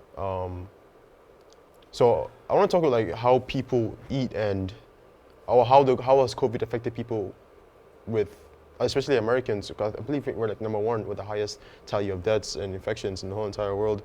So I want to talk about COVID and in general, what do you recommend for people to do during these times, naturally wise, at home before going to the doctor and stuff, to prevent themselves from, I know we're not doctors, I'm going to say that, but it's good to like look at things from the outside perspective instead of just listening to doctors and scientists all the time. So what do you think the solution is? Because a lot of people say work out, a lot of people say eat well, a lot of people say, just take the vaccine and you're good. So what do you learn all that? I think, I mean, there is no question that there's actually studies that have shown that actually being like literally your fat, like the more overweight you are, the more at risk you are from dying from COVID. And there's a reason. I don't know all the ins and outs of the biology, but that actually like extra fat cells actually like help the virus like in its like basically its conquest of your body. And so I think that is helpful. And also, I mean, making sure you're getting the correct amount of, you know, vitamins and minerals is also essential. I mean, I've heard a lot of people say like, you know, getting the correct amount of things like vitamin D and vitamin C. I mean, those are very helpful. I mean, vitamin C is a very powerful antioxidant. Vitamin E is also a very powerful antioxidant. So, so those things are definitely important. I think I've talked to you about this before. You listen to the Joe Rogan podcast at all? Yeah, so he did a really interesting interview, and I recommend it to all the listeners highly, with Dr. Peter Mccullough. So he's a doctor based in, I believe, outside Dallas, in Texas. And very educated guy. He's actually a trained epidemiologist, and that's one of his specialties. And he also specializes in cardiovascular conditions. And really great interview. It was like a 3-hour long interview, and he just has so much wisdom to say about COVID and the way we think about it. And he really points out that he thinks that there's almost this mass psychosis that's happened with the vaccine, that we think the vaccine is kind of the one-size-fits-all solution, and that if you take the vaccine, you'll be good. And it's just, while the vaccine is obviously not bad, I wouldn't say that. I mean, and I think it's probably been responsible for saving hundreds of thousands of lives, and that's good. The vaccine is not the only thing, and he really puts forward, he asked the question, like, why are we not treating COVID at home before people come into the hospital? Like, right now we're just shooting them up with the vaccine, or even, like, if they get sick, they come to the hospital, like, once they've had symptoms over a course of, like, let's say, like, a week or 10 days or maybe two weeks. He's like, we could be treating this at home. There are certain drugs, and I know, like, Trump came out and talked about hydroxychloroquine, was kind of demonized for it, and he talked about it as more of a solution to the problem. It's not like a huge, necessarily like the blanket solution, but he talks about that, and there's some other drugs that you can take at home that actually slow the polymerase, the thing that helps the virus replicate within your cells. They can slow the virus's progress in your cells. They could actually like help you heal from COVID if as soon as you started feeling a little sick, you were able to take things like these. And these are things that have actually, like, they're not like new drugs or something. They've been legalized over the counter to treat other things. A lot of them are like anti-malarial drugs, and so he's really advocating that we start treating, like, we make these things available to people, and we start treating COVID when people like are first at home, because like, he makes the point when they come into the hospital like 7-10 days later, the virus is already replicated. It's done replicating, and they have to deal with the consequences of it. And we can put them on a ventilator, but that only does so much. And even with the vaccine, people are still getting sick. And so, like, if people had resources available at their home, if we had a plan to treat people at their home, then a lot of he argues that millions of deaths could have been prevented if people had treated at home before waiting 10 days, 2 weeks to come into the hospital. I don't know all the ins and outs of the science. He is definitely, I mean, you can look at his credentials. He knows what he's talking about. There's no question about that. And I definitely advise the listeners to listen to that because he has a lot of wisdom. And so, I mean, my take on COVID is kind of like, I think there's no question that a healthy lifestyle helps you fight COVID, without question. Healthy lifestyle in terms of the way you eat, in terms of the way you exercise. Mm-hmm. Like, you are doing yourself a disservice when it comes to fighting COVID if you're just sitting inside, not exercising, and not thinking about the way you eat. And if you think that the vaccine is just the solution where you're just going to get the shot and you're going to be fine, I would warn against something like that. Yeah, I think ever since the start of this pandemic and all this, it's really exposed a lot about society and opened a lot of questions about government overreach, questions about, you know, the legitimacy of vaccines. So many things have been exposed. Even, like, I think I read some news story yesterday how New York, they're accepting people of a like certain race when it comes to, you know, treating vaccines. And I also, like, on Twitter, I saw a question, or some people were like questioning whether if you're unvaccinated, whether you should wait in line to get treatment. Well, it's kind of like, well, since you get the vaccine, you kind of did it to yourself, so just go back out there. So there's a whole a lot of groups have been demonized because of this pandemic, and a lot of things I've been thinking about this too, like about government overreach. And in an ideal society where you want government to be your friend and you should trust government, unfortunately that's not the way it is, because people with power, people who are in power, don't have the best intent most of the time, and that's why I think people should do their research themselves. Like you can't listen to this one source or this two sources, because you never know what they have in their mind for you. That's why I really believe, like, do your independent research, see what like caters to you, and even sometimes question your own premises or your hypothesis about the way things go. But I think this pandemic it's affected a lot of things, and it's opened up like a kind of Pandora box of how should we deal with this. Because I talked about this last week. Like, let's start with government overreach. A lot of people saying, well, the government should do all they can to make sure everyone's vaccinated. But I don't think it's ever going to happen. 100%. I don't think 100% of people are vaccinated from polio or like from all these other diseases. You can't vaccinate the whole world population. That's over 7 billion people. Then, here in this country, we have over 300 million people. So somehow, some way, you cannot vaccinate everybody and make sure that everyone's protected against it. So I've been thinking a lot about government overreach, because a lot of people were like, I don't think government should tell me where I should put my body. This is my body, my choice, all that. Like, especially from the right, and the left is like, well, listen, the vaccine works, do this, just vaccinate it, do your own part, and everything will be fine. But the thing is, if it's really a pros and cons. If the government does make hypothetically 100% of people get vaccinated, it opens up a new power. This is power they could use over and over again. And sometimes it could be for your best interest, or sometimes it can't be for your best interest. I think the government before they did a study where they infected people with syphilis. I forgot what it's called. The Tuskegee experiments, study, yeah. So a lot of people are, going back towards that, especially people like minorities, like Black and Hispanics. I'm like, wait, the government has done this before, so I'm kind of not trusting the government in doing this. So yeah, I just want to ask about your opinion, because it's really a Pandora box. If the government has this power to make everyone get vaccinated, this is power that's going to lead to new things. A lot of people saying vaccine passports. If you don't do this or that, you can't shop. The lefts are like, well, you should take your vaccine, and yeah, I'm going with this. But like right wingers are kind of pushing back against the government like always. But isn't that resulting to more deaths? When the lefts are like, well, the government should do their own part and make sure that we're protecting every single person from dying from this disease. But then that leaves government's power unchecked. So what's your opinion? Yeah, so when it comes to thinking about government overreach, it is a very difficult question. I think without question, our founding fathers would probably be appalled by the government reach. They'll be appalled by a lot of things. And yes, absolutely. But that specifically, I mean, I think, and here I speak, I'm not just talking about the left, I'm talking about the right too. I mean, long ago, the right departed from the kind of small government model, and they're about just as big government as the left. They just would like to impose different things on people. Yeah. And so, I mean, and it is different. That is a generalization, of course.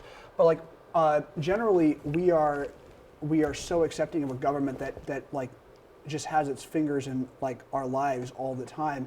And the idea of the founding fathers, from what I've read of people like Thomas Jefferson and George Washington and John Adams, is that like they saw the federal government as something that's necessary to like represent our country to other countries and to do other things like protecting our nation, but they did not see it as something that should have its hands in every private person's life. I mean, really, they set up our system of government so that the federal government does what it has to do. The states then govern the people within the states, but I don't think they would have. I think they would be turning in their graves to think about all the things that the government now does to the private citizen on our everyday lives. And I tend, while I don't agree with all of the ideals of the founding fathers, I tend to agree with them on that. I mean, I think that the average everyday person should be able to live their life and make their choices as an individual. The government should not necessarily be dictating to them what should happen. Now, the question of public health is raised, but like I said, like we've talked about previously, we talked about COVID. There are different views on the vaccine. I mean, like the gentleman, Peter Mccullough, who I mentioned, he says, I mean, after 6 months, apparently immunity, he claims immunity drops from 80% all the way down to 20%. After you take the vaccine? 6 months after you take the vaccine, that's why you need a booster shot now. And it's like, and at the same time, like all these big pharmacy companies are vested in the vaccine, so they're collaborating with the government. There's a conflict of interest. So it's like, it's not as simple as this is the answer to the problem, here it is, why are you refusing to take it? It's much more complex than that. And you have to respect people's right to say, I don't choose to take the vaccine. I mean, I think what Bill de Blasio has done in New York City is despicable. You can't tell people they can't go out in public if they don't have the vaccine. That's their choice. Like, you can encourage them to do it, but you shouldn't have to force that on them. I mean, like, ultimately at the end of the day, it's up to them, just like every other decision. And the scary thing is that, like, think about it. Like, I mean, you brought this up. If the government can tell everyone to get the vaccine shot, what can't they tell people to do? I mean, I think it's attributed to Thomas Jefferson, although I'm not sure that he actually said it. But he said something like, there's a quote along the lines of, like, any government powerful enough to protect you from anything is also powerful enough to take everything from you. And it's true. I mean, like, what next are they going to tell people?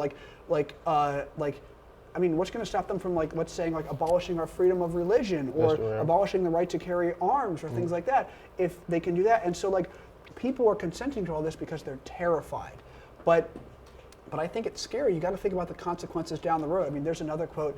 I don't know who said it, but he basically said, like, nothing is as permanent as a temporary government program. So, like, once the government takes power, they're not giving it back. That's not how it works. Yeah, that's why you got to be careful. And also, you're crazy if you think the government has your best interests at heart. Those politicians who sit in Washington, they have their best interests at heart. I mean, we talked about leadership earlier on and what servant leadership looks like.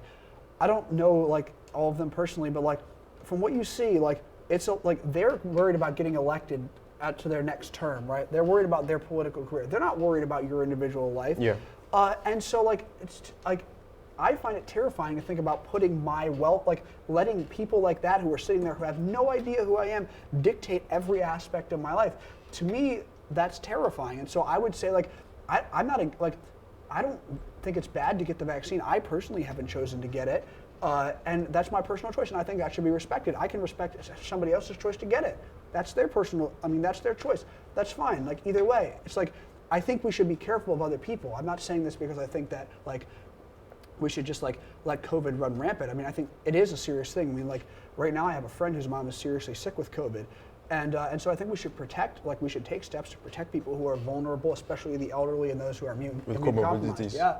But, like, at the same time, like, I don't think, like, we should let our fear drive us to the point where, like, basically, like, the government is running our lives. I think that is a scary place to be honest. Yeah, I saw this meme, and it was like, they found us in 2021 or 2022, and they were like, you freed the what?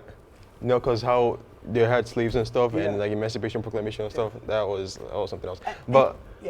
And even if you think about, like, the vaccine, and even if I don't think there's any malicious intent with the vaccine, but there's no question that this vaccine has been rushed out to fix the problem with COVID.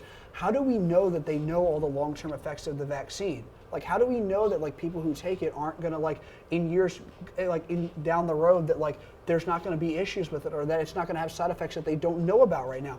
And I'm not trying to scare anyone, but I think, like, you have to let people think about those kind of things and make their choice. If they're worried, like, and you need to respect people's choice. Like, it's not like the vaccine is something that is 100% pro and there's no cons to it. There are cons to it. There are. I mean, like, Peter Mccullough talks about in that same interview, he talks about the fact that, like, actually for people who have already had COVID, the vaccine can actually, like, have, like, negative effects. And so it's not actually helpful even for those people. And so, like, it's not, like, it is not, like, the be-all, end-all solution. And so I really think it should be up to people on an individual basis to take it. I do think people should question. I always say people should question authority and question, you know, people who tell you to do things, just because sometimes you never really know what they have in their mind, whether it's for their best interest or not. For example, like, let's say financial incentives, because these vaccines were provided by private companies, and for a company to survive, you need to have money. So if I'm a company and I have a vaccine, why wouldn't I be pushing it out or do marketing campaigns to push this vaccine out? So I'm just saying, it's not like don't get the vaccine or, like, you know, just get COVID or, you know, go without mask or anything. But I'm just saying that people should question a lot of things. I don't like when people are sheep and they just, like, go along, and because sometimes the government, your government, unless like it's your parents, they don't have your best interest. But like the government for sure doesn't have your best interest. They really don't care. Most of them only care about getting reelected. Yeah. And but the thing is, about like in this point in time, I do think history is gonna judge us, whether bad or good. For example, I told you about habeas corpus. To jail anyone who were dissenters or who supported the South, to make sure that the North won the war and make sure that this was a perfect union as he saw in his eyes. And there are examples of government overreach there. Freedom of speech was taken away. Like if you're supporting the South or supporting slavery, you were gonna get jailed. So I'm thinking, like, is there moments where government overreach is necessary to keep people safe? And it's that you could use that in this moment. Is government overreach needed to keep people safe from COVID? From take the vaccines, mask up, do this and that. So what's your opinion on that? Because history did judge him. Like a lot of people, I think people make the mistake of looking at history so in a simple way. It's very nuanced. For example, if the South won the war, Abraham Lincoln would not be deemed as a hero, or he would probably have been hanged, and the South would control the narrative that we won the war. This was what it was because of. So I'm like imagine if how things flipped, how history would have judged them. I'm so like thankful that the North won the war, and Emancipation Proclamation would free the slaves and stuff like that. And history would judge Abraham Lincoln like, wow, he's such a good president. He really ahead of his time and stuff like that. So I wonder if 50, 100, 200 years from now, I wonder how people are going to look back at this. Either the people are going to look back at it or like, damn, really the government just took their rights like that and they didn't even fight back. You just sat down. Or people might say, oh, how dumb are they? Like the vaccine works, so obviously why didn't they take that? So there's something, like some things we can't control. Like we think we're right. For example, like Robert E. Lee in the Civil War thought he was right. Yeah. George Washington thought he was right. And he did win the war. So yeah, I really wonder, like history really judges people without their control, because we think we're right, but then in 50 years or 100 years or 200 years, people are going to look back at us and say, wow, you were off. Yeah. Yeah, I mean, I think it's very easy to look back at history and look at the consequences and be like, oh, that was a good decision, oh, that wasn't. Like, and you're 100% right. Like, if Abraham had suspended that and then lost the war, people would have been like, oh, like dictator. And so there is a line. I don't think I really know where that line is. I just think whenever that happens, we should be wary of those things because of what I said earlier. A government that's big enough to tell you that to do that and to protect you can also do that to your take everything that you think is important. And the question then becomes is the government the question comes down to it, do you trust the government? Is the government right? Is the government wrong? I mean, the government's made up of fallible people, whether it's a fallible king or whether it's a fallible House of Representatives or a fallible Senate. Those people are fallible. They don't always make the right choices. And so I just I think we should be wary of just giving those people just power over our lives. And I think I do believe in the individuals. And I'm not saying that I think the individual necessarily makes better choices than those people, because the individual is also a fallible person. Yeah. But I think the right of the individual to make those choices should be respected. And I think we can take a silly example, the law to wear your seatbelt, right? I even question that law, not because I think it's bad to wear your seatbelt, but because why should the government be telling me to wear my seatbelt? If I'm going to go out and do something stupid and not wear my seatbelt, that's my choice, right? Yeah, isn't the government's job to protect the people? Yes, it is to protect us, but the thing is when does that protection stop and invasion begin? I don't know, I'm not against a seatbelt law, and I think that is probably a good thing, but I'm just giving a silly example, but you have to draw the line somewhere. Do you want when are you going to say no to the government and be yeah, that's too far? And the times like this is especially dangerous because people are scared, and when people are scared, they act like sheep and they just do whatever they're told, and they just they're willing to just basically give all their freedom to the government, and that stuff's not coming back. It doesn't come back. The government won't be after COVID. We'll be you gave us all our freedom, you gave us all this power during COVID. We're going to give this all back to you. That's not how it works. No, it's not coming back. It doesn't come back across the table. And so it's scary to me how many people, because they're so terrified of COVID, are willing to basically, I think it's going to have a drastic effect on like the future of our country, to be honest, and the way we think about government and like you're saying government overreach. Because what's going to happen when the government tries to do something else in years go past, and people are going to be like, well, back during COVID, the government did that, so it must be okay. That's true. I do think, as I said, people should question motives, and they should not. Yes. They shouldn't just go like sheep, and We should all. And this is the problem. Everyone should be able to think for themselves. Yeah. That doesn't mean everyone's going to come up with the right conclusions, but you should have logical reasons for believing what you believe, and for voting who you're voting for doing what you're doing. And those reasons should not be dictated by things like your emotions all the time. Emotions aren't bad, but like having your life run by your fear or this or that is a scary thing, because it leads you to do things that aren't helpful in the long run. Yeah, like something you said about people with fear and how they tend to act like sheep. I think after 9/11, there was a Patriot Act, which sought to monitor and to who people who were deemed terrorists by the United States government. And the whole thing added up to Edward Snowden exposing governments and how they spy on its citizens and stuff like that. Yeah. So people, history right now, looking back at it, is saying, well, you shouldn't have said yes to the Patriot Act, because how the government is basically, the power was expanded and they could spy on anyone. NSA, CIA, FBI, they could spy on anyone who they deem a terrorist. And sometimes you're not even a terrorist, just like, well, we deem you a terrorist, so we're gonna spy on you. Yeah. So I do think, in an ideal society, and I do think government should push for people to trust them. But then we have to be wary. Yeah, we have to kind of question the motives, and because you can't say government is the power be all, or just take everything from me just for my safety. I think you should definitely be wary of their intentions, because there are some people who power gets to the head and like, I just want to get reelected, so I'll lie to my people, I'll do this and that, I'll divide them up just for me to get reelected. So I don't know, but I also talk about the relationship between government and the people. Yeah, and it's hard because there's been so many different kinds and forms of government, and to be honest, I still am not sure that what the best form is. I think our form of government here in the United States is a great thing, and it was made kind of to combat the evils of something like a monarchy or something like that.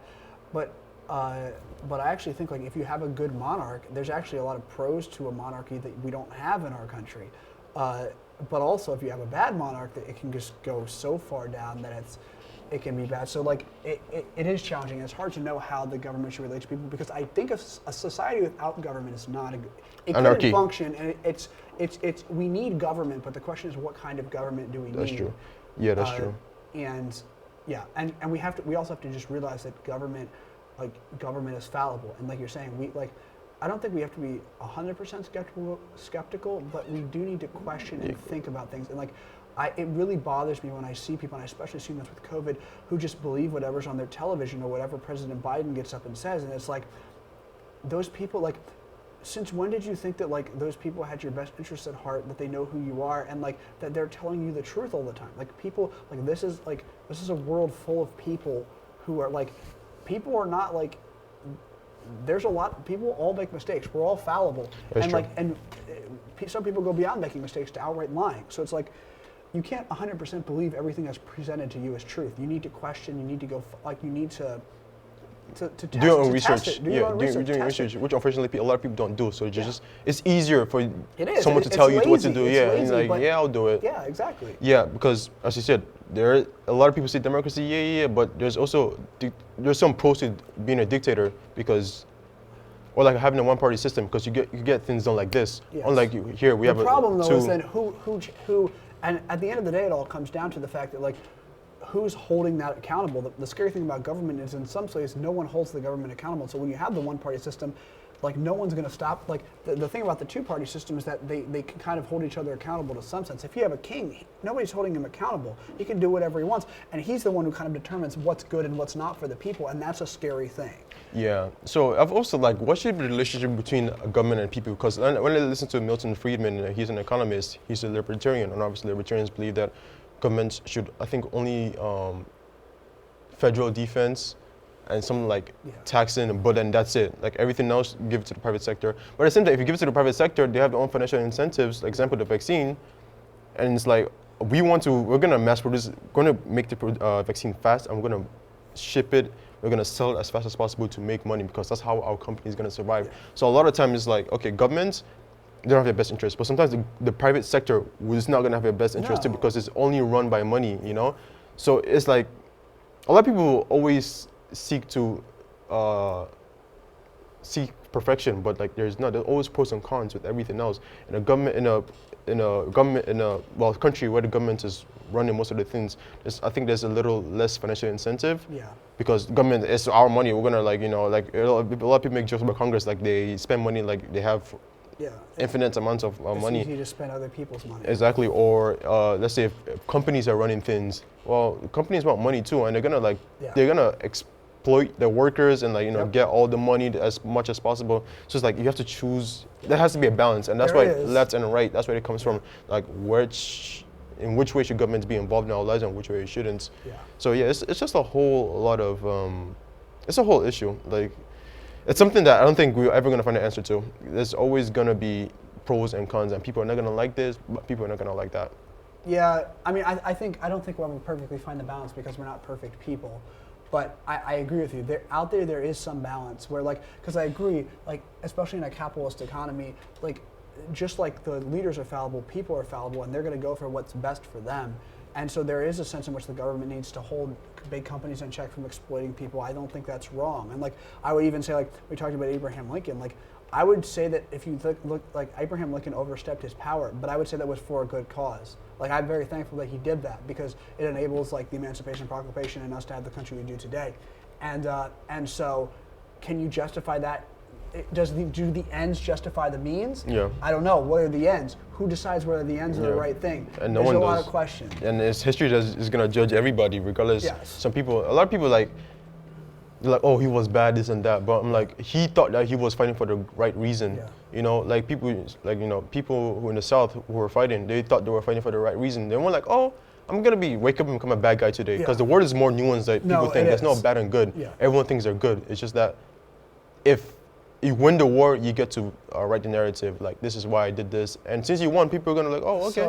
So here's a question though. Like, if we think about this, like, you say everyone thinks that they're doing good, but then the question becomes, and we're getting into something more complicated here, like, what is good?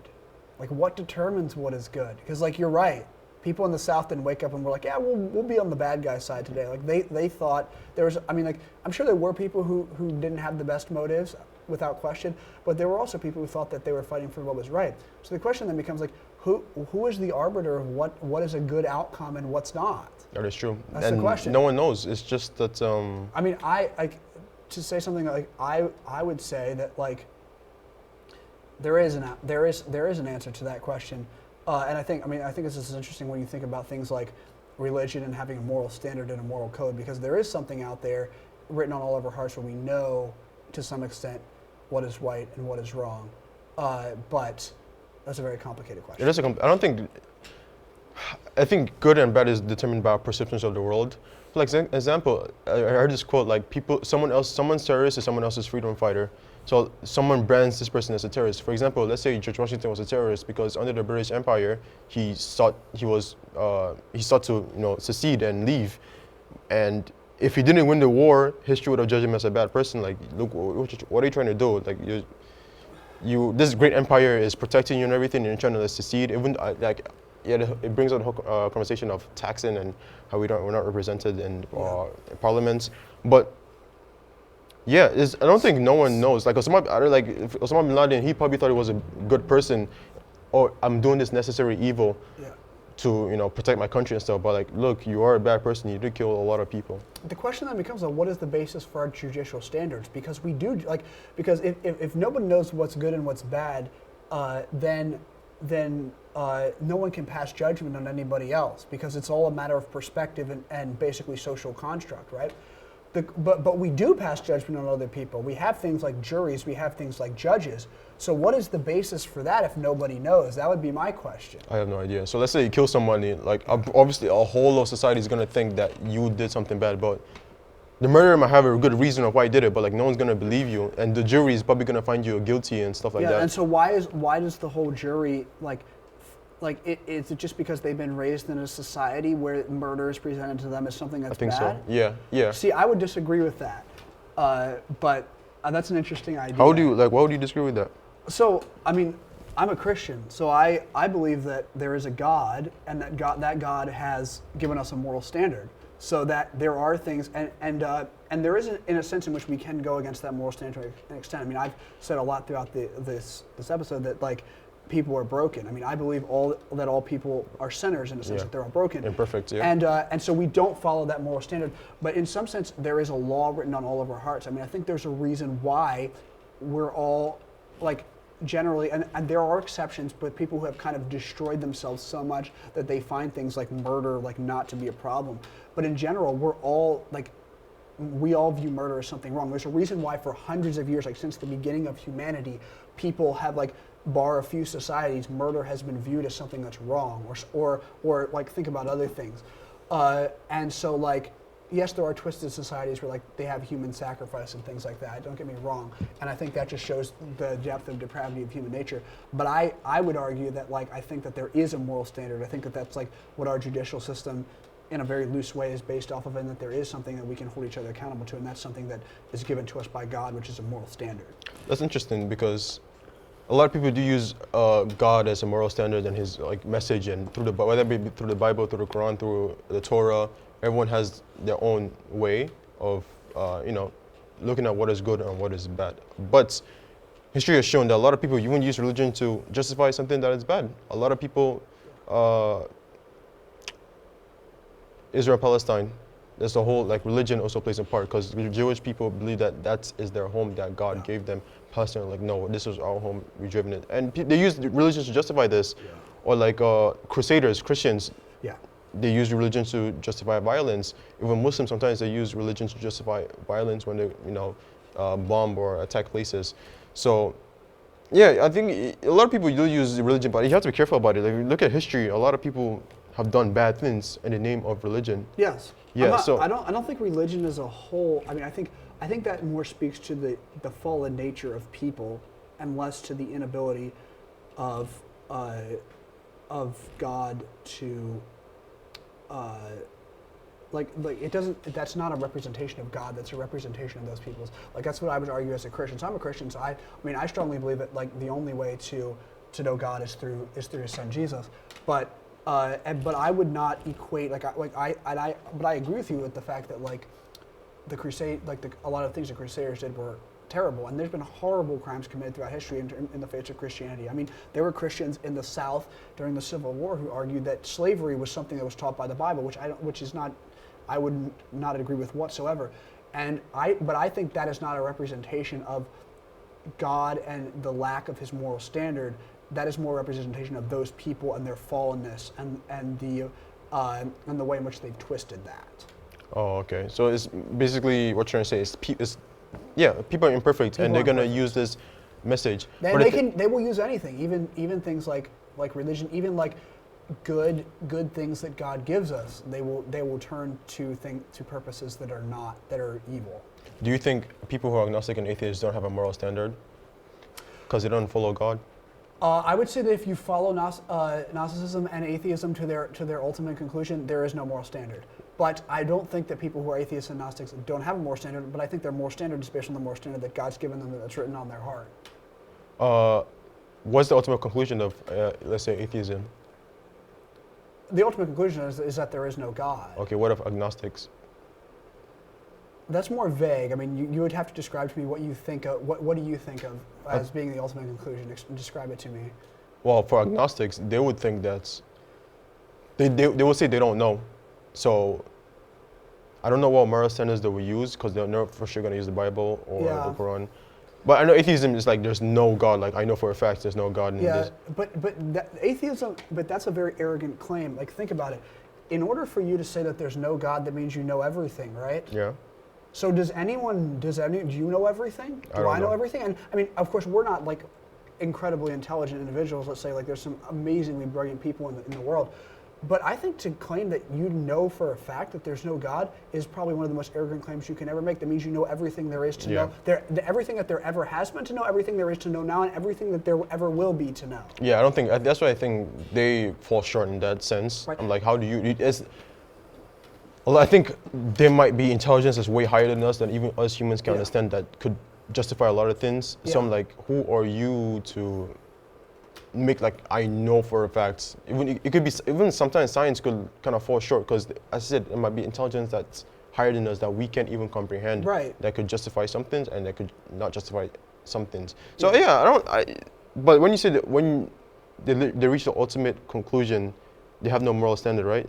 Yeah, well, that's what I would argue. I don't think, if you believe that everything is basically biologically predetermined, right? Like, let's think about it from an evolutionary atheism perspective, right? And then there is, the only standard that there is like whatever works, basically, or whatever is like advantageous. So there's no explanation. I mean, I think this is one of the problems with evolution. There's no explanation for things that we see, like among humans and even among animals, things like altruism and care for other people or something like that. Because if it's just eat or be eaten, then why do we have those things? Okay. And I mean, I would say like, and I think that's a certain shortcoming that it has. I mean, like, I just think like, if you were really an atheist, then there is no, if there's nothing out there other than like this world and success in this world, right, let's say, right, there is no moral standard. Like what is the moral standard? The moral standard is whoever comes out on top, right? Yeah. And however you get on top, that's fine. So if you have to kill people to get on top, that's fine. If you have to, like take advantage of people, if you have to make other people starve, if you have to do this, there's no problem with that. The answer is like, what is the only thing is like material success here and now, if that. And so there's no standard for what stops that. I mean, like, if you think about something else, but that's kind of how I think about it. Well, yeah, would you say without religion, the world would be the way it is in terms of rule of law, in terms of the justice system?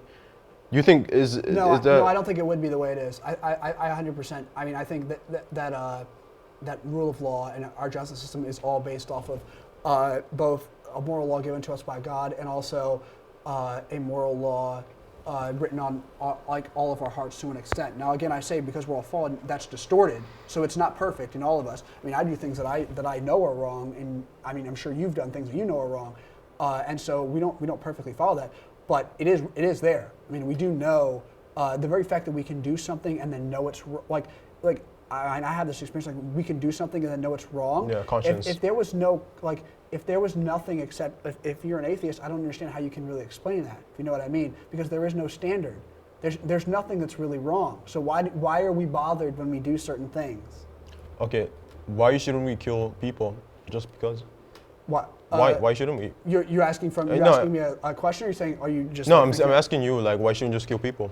I mean, well, I would say as a Christian that I think that people are like, and again, I believe the Bible to be the Word of God. I think that's, I mean, we could get into, that's a whole other discussion. But that people are made in the image of God, so that we are a creation that God has made. In some extent, we are not gods, but we're made in His likeness in certain areas, and so God is a God who loves life and preserving life, and so He calls us. I mean, ultimately, it comes down to the fact that God says you don't kill other people. Okay. I mean, that would be what I would say comes down to the standard. Okay. But the reasons for that are that people are made in the image of God, and that God values life. Is there a secular reason why you shouldn't kill someone? I mean, it depends on what you mean by secular. But from I think that from an atheistic perspective. No, not atheist. Just like, just like in law. From a law perspective. From a law perspective. I mean, I think you can argue that it's bad. Like, I think you can look at it from a societal level. And I'm not educated enough necessarily to get into all of this. That like it's bad for society. It does have consequences for the person, other than purely like it can have consequences for your like mental health, all kinds of stuff. It could not. Like there are ways in which societally doing certain things is advantageous. But I would argue that the reason that doing certain things is advantageous to society is because God has instilled those things in us, and God wants human flourishing and the flourishing of society. And so I think I think that anything that we have within our society that inhibits us from doing those, like the laws that we have that inhibit us from killing each other, let's say, are laws that are based off of the moral standard that God has given us. I mean, you can even go back and to something like the Code of Hammurabi, which is a thing that's hundreds, like thousands of years old, and that's a law code. And I would even argue that something like that I think is based off of God's moral standard. While Hammurabi wasn't even a Christian or like a Jew or whatever, like there's a sense in which he knows that there's a standard of some kind. And if it was just like in that thing, just eat or be eaten, like the biggest guy comes out on top. Why do we need standards? Just kill all your enemies. Yeah, that's interesting.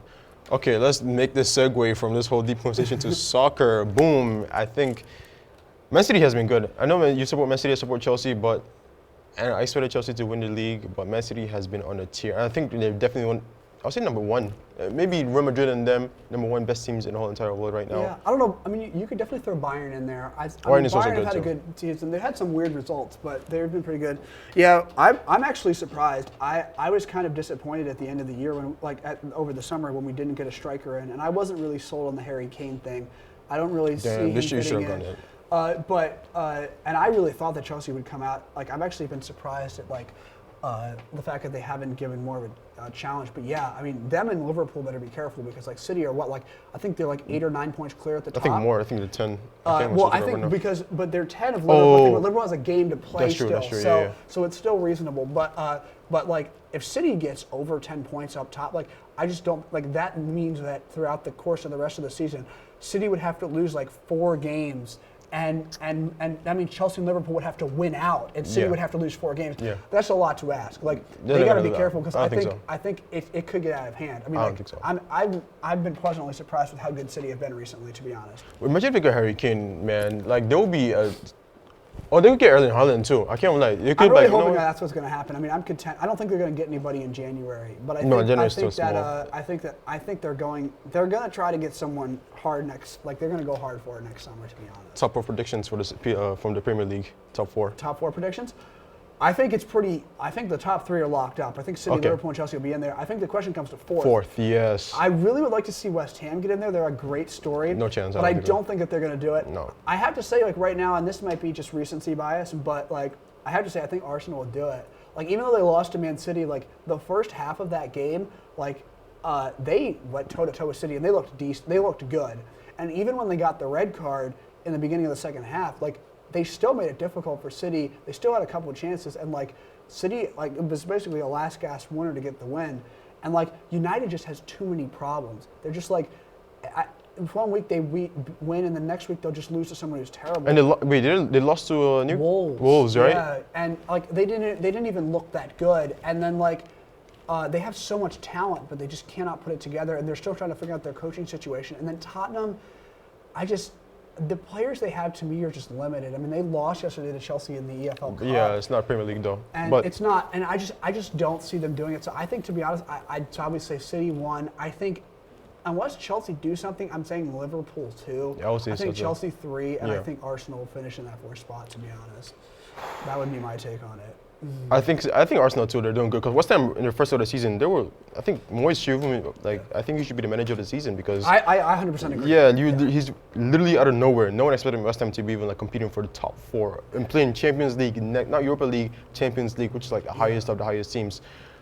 But then out of a sudden they came and they started to falter a little bit, and they kind of started losing games, and they should have won games. Leicester, I don't know where the hell they are in the Premier League right now because they've had a rough year. Yeah, the past 2 seasons they were creeping up that top 4, and the last day they were just And I thought they were finally going to establish themselves as that team that was in the tier with Arsenal and Tottenham and a United and whatnot. Yeah. It's one of the big 6 7 basically. Yeah, big 6, 7. And they really, this year's been tough. They've really got they got decimated by injuries, and they've just really dropped off. And they're just I think they're in top 10 right now, but I'm really surprised that they're not even fighting for that 4th place because it's mostly Arsenal, West Ham, and Tottenham. Yeah.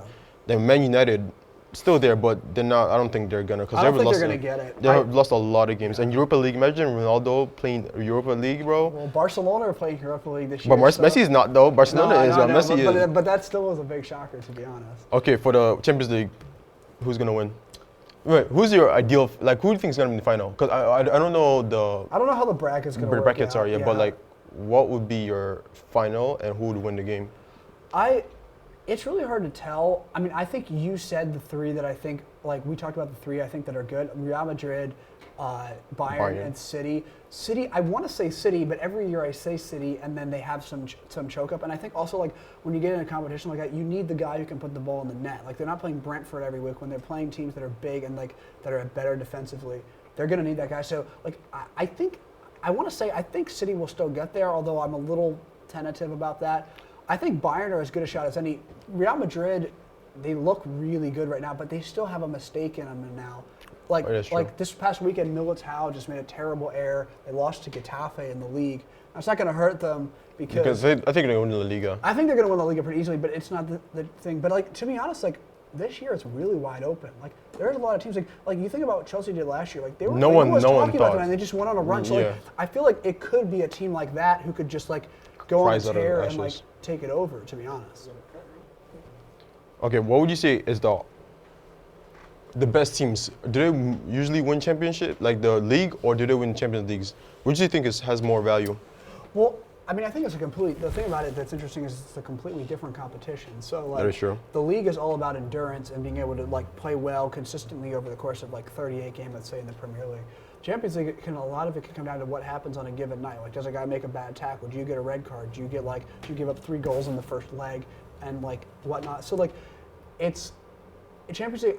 I think a Champions League is a lot harder to win than the league, just because like the league there is margin for error if you're a great team. The Champions League there's not a lot. Yeah, you can't make mistakes. And so like that makes it really difficult. And so like that's what I mean about having a good goal scorer, because I think like a good goal scorer, and also like it really helps you because you need to like consistently be able to put the ball in the back of the net, to be honest. And that's the only thing that like you can definitely count on, because you never know what's going to happen within those games.